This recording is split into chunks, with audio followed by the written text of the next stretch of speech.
Kırgız'ın bıçaktı dağı komuska koşup biletip, ilingen kamçını dağı süйлötüp, kelinge şıltap, kerегеге kep taштап, уылға шылтап, уыққа сөз таштап.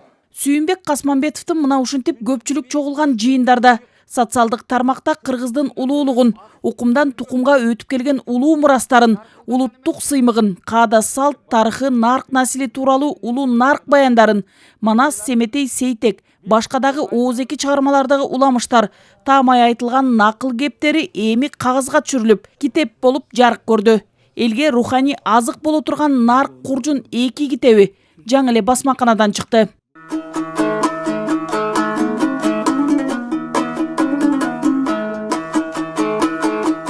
Былтыр Сүйүнбек Касманбетовдун Ой санат, Жол санат жана Нарк Куржун 3 китеби удаа жарык көргөн. Бул китептер окурмандарга кеңири тарап дагы басмаканадан чыгаруу боюнча суроо талаптар түштү. Китеп сүйүүчүлөрдүн өтүнүчү менен 3 китептеги ой толголор, баяндар, айтымдар, уламыштар, көөнө сөздөр Нарк Куржун 2 китебине камтылып, толукталып басылып чыкты. Китептеги негизги өзгөчөлүк ар бир кыскача нарк баянга кеңири талдоо берилип, сүрөт, кроссвордтор камтылды. Мындан тышкары Сүйүнбек Касманбетовдун автордук сөз каражаттарынын мааниси да чечмеленип берилди. Нарк Куржун 2 дегенде толукталып, анан ошо жердеги баяндын кандай максаты бар, ошо мен пайдаланган сөз каражаттарынын ачылыштары, жазылыштары, эмне ой менен жазылган, кайсы максат менен жазылган, мына ушул жагдайда ушул басылма жарык көрдү. Илимий багытта болбогондуктан китеп окурмандар үчүн жөнөкөй, түшүнүктүү тилде жазылды. Кыскача нарк баяндарына кеңири талдоо жүргүзүп, кандай көркөм сөз каражаттары пайдаланылганы, түшүндүрмө тексттери менен кошо жана президенттин нарк, адеп, ахлак тууралуу кабыл алынган жарлыктарынын кайсынысына тиешеси бар экени тууралуу маалыматтарды Бурулсун Бабашева тизмектеп жазып, тексттерге талдоо жүргүзгөн. Барыбыз деп чоркок сүйлөгөн коом келет азыр. Ошо чоркок сүйлөгөн коом ушундай сөздөрдү окуп жайылтыш керек.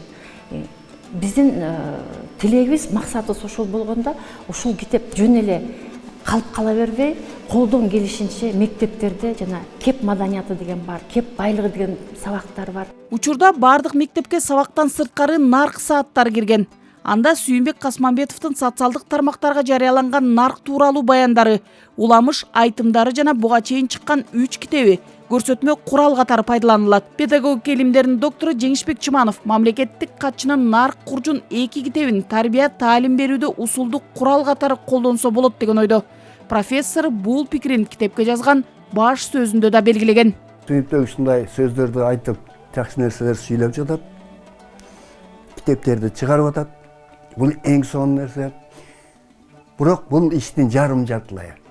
Биздин максат, коомчулуктун максаты, мен кыргыз деген ар бир атуулдун, жарандын максаты Сүйүнбек айткан, Сүйүнбек топтогон эмгектерди өзүбүздүн рухий байлыктарыбызды жан дүйнөбүзгө сиңирип, өз турмушубузда колдонуп, билим берүүдө, таалим тарбия берүүдө биз ошолорду колдонууга өтүшүбүз керек. Сүйүнбек Касманбетовдун жаңы басылып, сыясы кургай элек Нарк Куржун 2 китеби 2000 нускада басылып чыкты. Окурмандар китепти нуска жана башка китеп дүкөндөрүнөн таба алышат. Нургүл Жумабекова, Азамат Кыдыр Токтоев, Ала Тоо 24.